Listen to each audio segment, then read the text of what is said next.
Bismillahirrahmanirrahim. Assalamualaikum warahmatullahi wabarakatuh. Alhamdulillahi nahmaduhu wa nasta'inuhu wa nastaghfiruh wa na'udzu billahi min sururi anfusina wa min sayyiati a'malina. May yahdihillahu fala mudhillalah wa may yudlil fala hadiyalah. Asyhadu an la ilaha illallah wahdahu la syarikalah wa asyhadu anna Muhammadan abduhu wa rasuluh.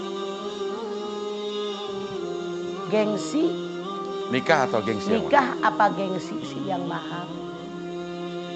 Nikah sama gengsi beda apa beda? Beda. Beda. Yang namanya nikah itu adalah sunnatullah. An nikahu sunnati paman rogiba an sunnati falaisa minni. Nikah itu sunatku, siapa yang tidak mengikuti sunatku bukan dari umatku. Banyak orang menikah, anak turunan kita pada menikah, cucu kita, ponakan kita, tetangga kita banyak menikah.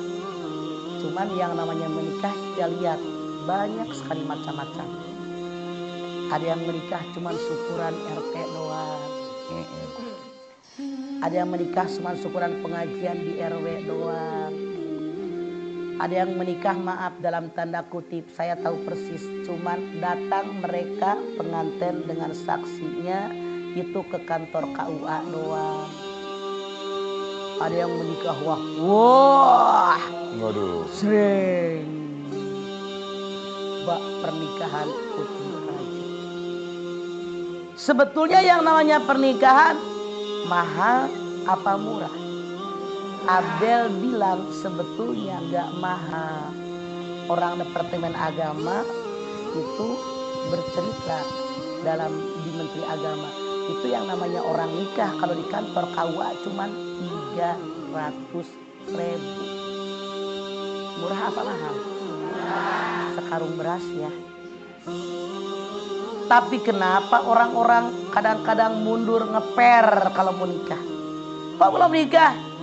Saya mah tahu diri, belum punya biaya, nggak ada dananya.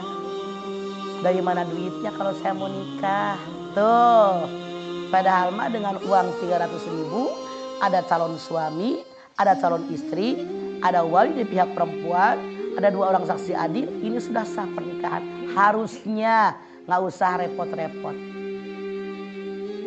Namun maaf dalam tanda kutip saat ini banyak orang yang nikahnya mahal hanya untuk gengsi. Apa sih yang membuat pernikahan mahal? 1, sewa gedung. Gedung anu tuh lega dia mah enak, 2.000 orang muat, puluhan juta gedungnya doang. Padahal maaf, kalau kita tidak punya biaya kenapa maksain sih? Di rumah kita sendiri nggak usah sewa gedung. Di rumah pengantin laki ke, di rumah pengantin perempuan. Bahkan di daerah-daerah saya lihat ada hanya di balai pertemuan yang ada di daerah mereka. Itu lebih murah daripada memaksakan diri sewa gedung yang mahal. Apalagi kalau kita orang yang tidak mampu, bisa ditekan tuh biaya. Yang kedua, yang membuat mahal pernikahan itu gaun pengantin. Kalau nonton di TV, si anu mau menikah, harga gaun pengantinnya 50 juta. Tabarakallah. Padahal mah dipakainya cuma sebentar ya, mahal bener. Kalau kita tidak punya duit nggak usah yang mahal-mahal. Bisa sewa baju pengantin, sekarang banyak yang disewain, lebih murah. Atau barangkali nggak usah yang terlalu mahal, bahannya biasa saja, modelnya yang keren. Tukang jahit di kampung juga bisa, saya juga bisa baru ngejahit baju pengantin mah. Ini nggak bercanda, beneran. Kita lihat aja fotonya, modelnya kayak apa, cari bahan yang sederhana. Kenapa tidak? Bisa disederhanakan pakaian pengantin. Apalagi yang mahal, Bu, catering. Catering itu mahal. Misalnya sepiring 100.000, ngundang orang 1.000 orang kali sekian, belum yang lainnya, makanan tambahan sampingan, makanan pembuka Makanan penutup ada deh? Ada. Ada tuh, kalau habis dibuka tutup tahu. Iya. Makanan pemuka, makanan penutup tuh itu lebih mahal. Maaf, kalau kita tidak ada kemampuan, kenapa tidak sih masak aja keluarga kita yang sederhana, toh tidak memaksakan dia yang lain tamu harus nungguin ini. Apalagi yang membuat mahal pernikahan, Bu. Sekarang banyak yang disebut IO ya dia. Si anu tuh urusin, saya tahu beres. Maaf dalam tanda kutip, mereka kan nyari duit, pasti harganya lebih mahal. Kenapa sih kita urusin sendiri, itu pasti akan lebih murah. Ada lagi ya acara yang disebut dengan pra-wedding, belum pernikahan, pergi keluar kota, ke Pelabuhan Ratu, dipoto. Padahal itu kan dalam Islam hukumnya haram. Belum menikah kok udah berpelukan dan seterusnya, itu kan dilarang. Yang aneh, maaf, sekarang mahar kadang-kadang disepelein. Yang penting pesta nikahnya yang mahal. Mahar hanya seperangkat alat sholat, padahal pengantinnya juga nggak sholat. Memang yang namanya mahar tidak harus mahal, sesuai kemampuan yang ada. Ali bin Abi Thalib menikah dengan Siti Fatimah hanya dengan baju besi yang dia miliki. Baca Al-Fatihah 3 kali. Rasulullah menikah dengan Siti Hadijah, itu maharnya 20 ekor unta yang sedang seger-segernya, yang muda. Kalau sekarang unta mah mahal, artinya berharga. Ketika Abdurrahman bin Auf bertemu dengan Rasulullah, Rasul bilang, kok kayak ada bekas pengantin, ada tanda bekas pengantin gitu, ada budaya. Rasul nanya, kamu habis dinikahin ya? Iya. Harus maharnya apa? Saya pada istri saya menikah dengan orang Ansor. Kemudian saya memberikan mas kawin, itu emas segede biji kurma.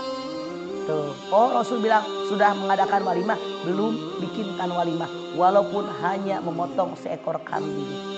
Harga kambing berapa ya? Sekarang 3,5 lagi ada. Mahal lo, 1.200.000 gitu. Lu mahalan lu jualnya. Lu beli kambing di Sama mana Asror. itu kambing? 1.200.000 dengan masaknya 1.500.000 itu cukup. Artinya kita walaupun tidak usah wah mewah tidak masalah. Yang penting syukuran. Ketahuan sama tetangga anak kita sudah menikah. Sebetulnya itu dalam Islam. Cuman sekarang maaf banyak anak muda yang ngarang. Tahu ngarang? Nikah. Asror nikah dengan Yani. Mas kawinnya 222 berapa tanggal berapa? 222.000 14. Berapa waktu itu loh ini? Hah? Pokoknya gini deh, Pokoknya gini jadi deh. nama tanggal lah jadinya gitu. Pokoknya gitu tuh maksud saya. Kadang Asror gitu. Gini, misalnya nikahnya tanggal 22 ya, bulan 3 tahun 2014. 2232014 Nah itu dia, dengan gitu. angka itu namanya buat kenangan. Maaf, itu sebetulnya kan kurang berharga, hanya untuk kenangan. Harusnya memberikan mas kawin, kalau laki-laki tadi mampu, berikanlah mas kawin yang berharga. Karena mas kawin itu, maaf dalam tanda kutip, seolah-olah harga seorang perempuan. Wa atun nisaa soduqotihinna nihlah, An-Nisa 4. Berikanlah kepada perempuan yang kalian nikahi mas kawin yang kalian rela. Tuh. Di kita mah mas kawinnya murah, pestanya yang wah. Harusnya mas kawinnya yang mahal karena berharga nih, sampai kapanpun bekas seorang perempuan. Pestanya nggak usah wah. Yang aneh, nikah ngutang sana ngutang sini demi orang bilang wow. Si Aduk menikah keren bener, seperti menikahkan seorang putri raja. Habis itu ngutang.